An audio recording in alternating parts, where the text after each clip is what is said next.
Fear, helplessness, and weeks of uncertainty. This was the reality for the families of the kidnapped students from a Catholic school in northwestern Nigeria. The Christian community in the region had been the target of brutal attacks by Islamists for months. Last week, the United States struck Islamic State terrorist hideouts. American missiles fell on targets in Nigeria after a series of kidnappings and murders that shocked the public. The silence after the kidnappings was the worst thing for the families. The children disappeared into the bush, and with them, the sense of security of entire communities. They are in the bush. We didn't know the condition they are in, what they are eating, what they are drinking, how are they sleeping, and their parents are worried, even worse. We don't know what we're going. Now the school is even closed. All of our children are sitting at home. They are just roaming about, and the government did not do anything about it. In November, militants attacked a Catholic school, abducting more than 300 students. Some of them were held captive in the jungle for weeks. A few managed to escape. They give us tampon that we should put it down, we should lie down and sleep, that we should not make noise for them. Most of the children were freed thanks to negotiations with armed gangs. These gangs, working with Islamists, regularly attack Catholic churches and schools. Parents should not lose hope. We are praying for that. The children are fine. The kidnappers are taking care of them. It's only a matter of time before they return to their homes.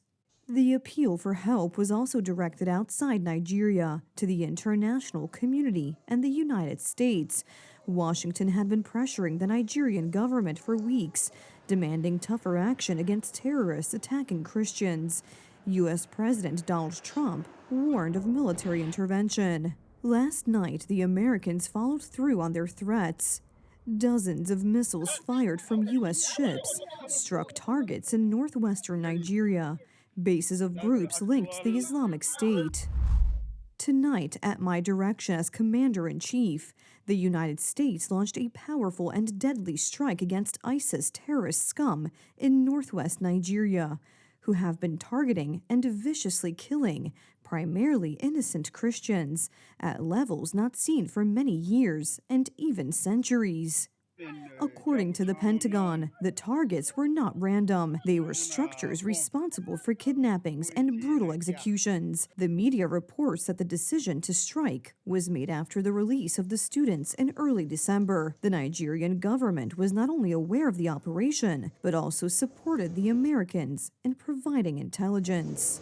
This rumor and this issue of coming of Americans has been lingering for a while now. So coming to Nigeria to do that is just to set a pace for Nigeria also that puts your leg in.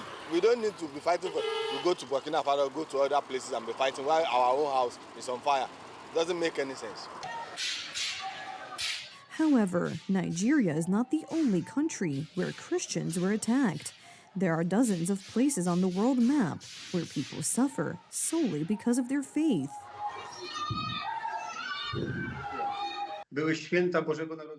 There was a Christmas where churches were blown up during midnight mass. Why? Because that was when most Christians gathered and were an easier target. To put it bluntly, it was more effective to kill them. We also have interviews with our priests who were kidnapped. This whole atmosphere of intimidation, fear, and kidnappings was meant to force Christians to accept Sharia law.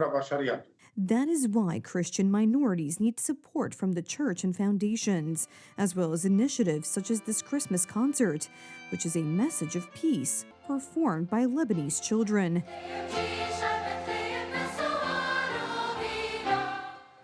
The proceeds from the concert were donated to the people of war-torn Lebanon. During his Christmas Urbi et Orbi blessing, Pope Leo XIV called for prayers for peace in the often forgotten and overlooked conflicts in Africa. From the Child of Bethlehem, we implore peace and consolation for the victims of all the wars raging in the world today, especially those forgotten, and for those who suffer from injustice, political instability, religious persecution, and terrorism. Let us remember in a special way our brothers and sisters in Sudan, South Sudan, Mali, Burkina Faso, and the Democratic Republic of Congo. According to data from Open Doors, an organization that monitors religious persecution, more than 380 million Christians worldwide experience high levels of persecution and discrimination because of their faith.